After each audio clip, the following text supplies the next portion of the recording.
The chapter opens with Yamato desperately shouting, "You can do it!" Onigashima unsteadily hovers above the capital. Momonosuke struggles to make large flame clouds to keep the island from falling. He cries, "This is impossible! They refuse to come out no matter how hard I try!" Despondent, Momonosuke recalls the day his home was destroyed. It was the last time he saw his mother, Kozuki Toki.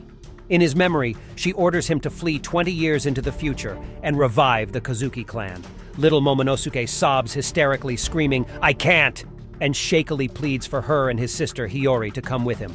Kinemon reminds him of the way of the samurai.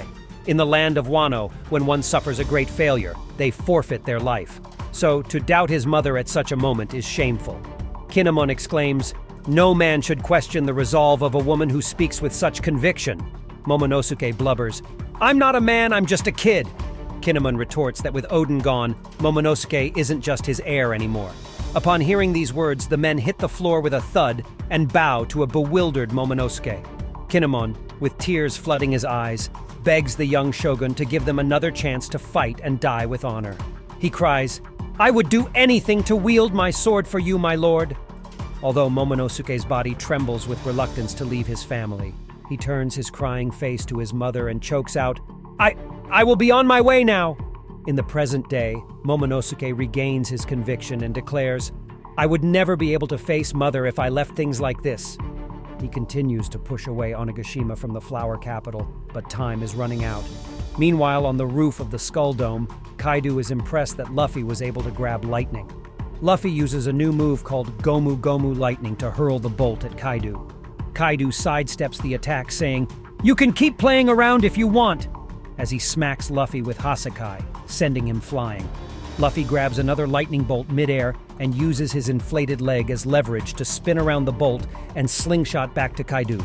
Before Luffy can make another move, Kaidou dodges and strikes him on the head with his kanabo, declaring, "In the end, a strong devil fruit power isn't enough to conquer these seas." As Luffy's face collapses into itself, Kaidou reveals that even Gol D. Roger had no devil fruit power, yet he became the Pirate King.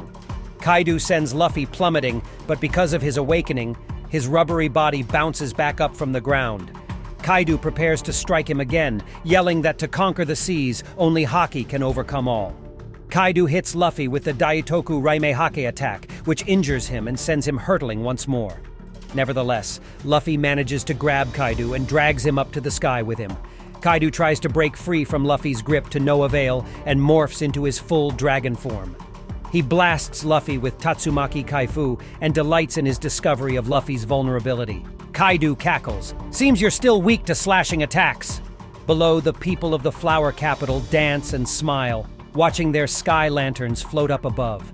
They hope that their enclosed messages will reach the souls of the departed. As they celebrate the fire festival, they know when they wake the next day, they will return to being slaves. Despite this, they wish to live another year. Among them, we see Toko laughing as she pleads, "Please reach Daddy!" Back on Onigashima, Kaidou once more bellows for Luffy to let go and come back down as he blasts him with bolo breath. Luffy becomes blackened and charred, but survives with his healing ability. Inside the castle, Hyogoro regains consciousness while the fire rages on. He learns that Onigashima is falling and realizes this means Kaidou is getting weaker. He asks the other samurai what outcome they would prefer. If Luffy defeats Kaidou, the island falls. He explains this means all of us plummeting to our deaths. He continues, "On the other hand, Kaidou coming out on top?" The samurai interrupt him to say they prefer to die, as long as their families and the innocent continue to live. They cheer for Luffy to crush Kaidou, yelling, "Don't worry about us!" An incredulous beasts pirate cries out, "We're all done for!" Hyogoro smiles, replying, "So what if we are?" At the same time, Usopp and Hamlet are still trapped in the castle basement. They run for their lives from the raging fire, only to get swept up in Raiso's flood. On the treasure repository floor, Orochi is still alive and burning from the fire set by Kanjuro's spirit. During the island tremors, the sea stone nail falls out of his body, allowing him to change into snake form while still on fire, though he is reduced to one head. He roars, "Are you watching Odin?" and vows to take Hiyori to hell with him. Back on the roof, Luffy yells to a shocked Momonosuke, "I'm finishing this for good! Onigashima is in the way! Move it!"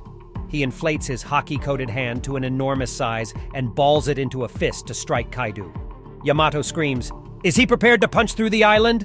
Momonosuke hesitates, but Luffy shouts, "I know you've got this!" The chapter ends with a close-up of Momonosuke's determined face.